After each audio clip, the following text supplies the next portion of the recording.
Bienvenue tout le monde à cette première partie de revue Revenge of the Fallen Mind Wipe. Je sais, j'étais censé me limiter aux robots qui apparaissaient dans le film, mais quand j'ai vu Mind Wipe, j'en suis tombé excessivement amoureux. Alors j'avais besoin de l'acheter et c'est ce que j'ai fait. Avant de procéder avec le jouet, je vais vous lire sa biographie.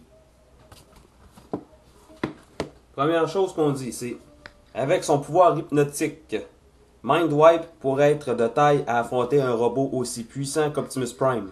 La matrice de commandement immunise le chef Autobot contre Mindwipe, mais ce dernier a asservi tout un groupe de robots. Il demeure en sécurité dans les airs tandis qu'Optimus Prime s'échine à faire réagir une horde de subordonnés hypnotisés. Et étrangement, on ne nous fournit pas de stats pour le robot. Aucune puissance de tir, aucun courage, rien de ça. Et on a un gros plan de son visage juste ici.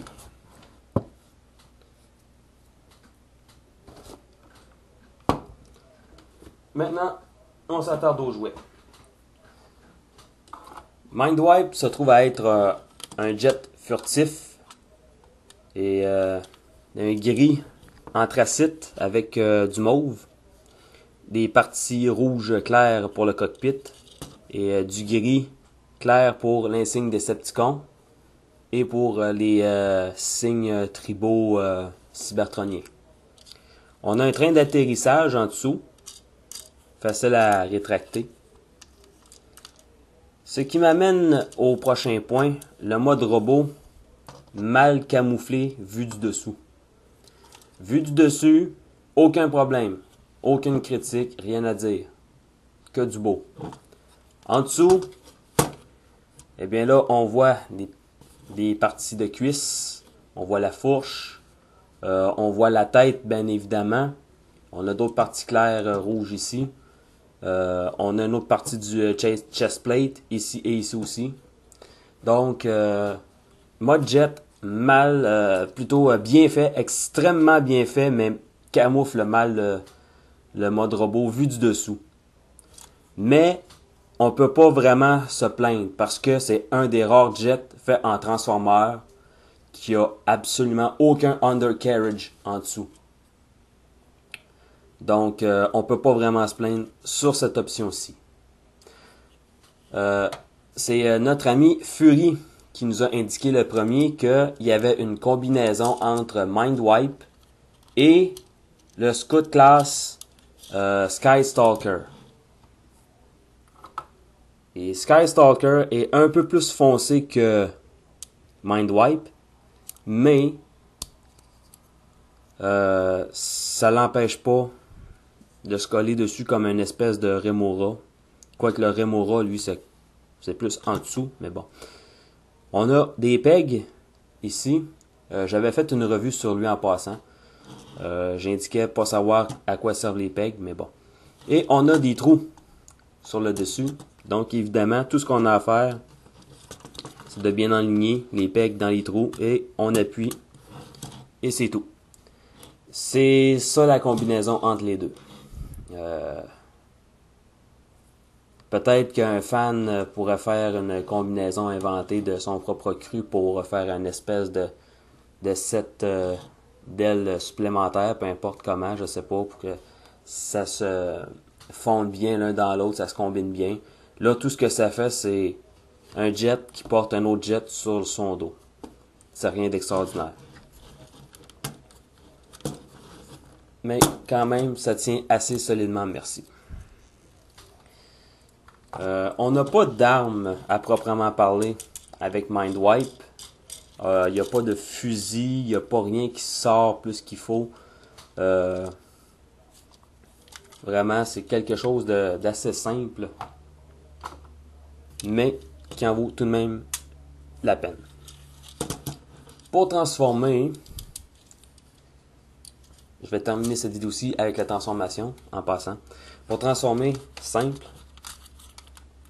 Un tout petit peu. Et voilà. Comme cela. je le répète encore, je ne suis pas à la lettre les notices de transformation. Pour ceux qui se poseraient des questions.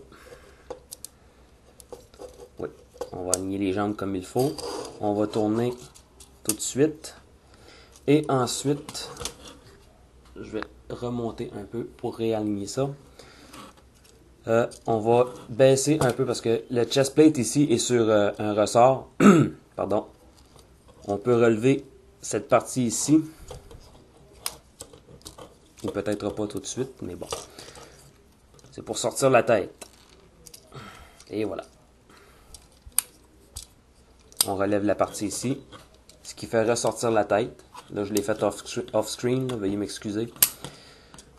On finit de faire basculer la pièce au complet. On sépare les bras. De cette façon. Et ensuite, on abaisse ainsi les bras. Pardon, manque de voix. La voix enrouée un peu ce matin. Veuillez m'excuser. Ensuite, on abaisse les bras comme ça, des deux côtés. On réenligne les bras vers l'avant. Et on fait surgir les mains comme ça.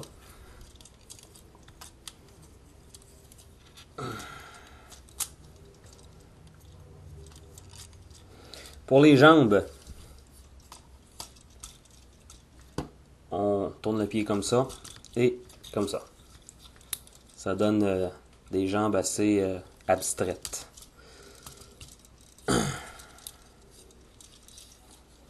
Ensuite, on a ici, pardon, cette pièce-ci.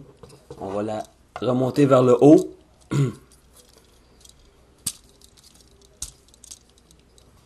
Comme ça. Et ensuite, je vais le mettre debout, comme il faut. Je vais remonter la caméra. Et regardez bien ce qui se passe ici. Quand on tourne les ailes vers l'arrière.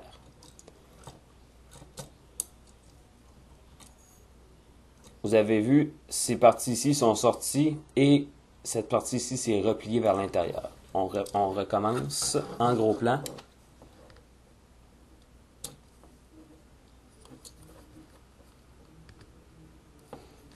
On a eu le front, le toupet d'appeler ça une technologie Mech Alive. Moi, j'apparente ça plus à une automorphe qu'une Mech Alive. C'est tout pour cette partie de revue. Je vais vous revenir avec le mode robot.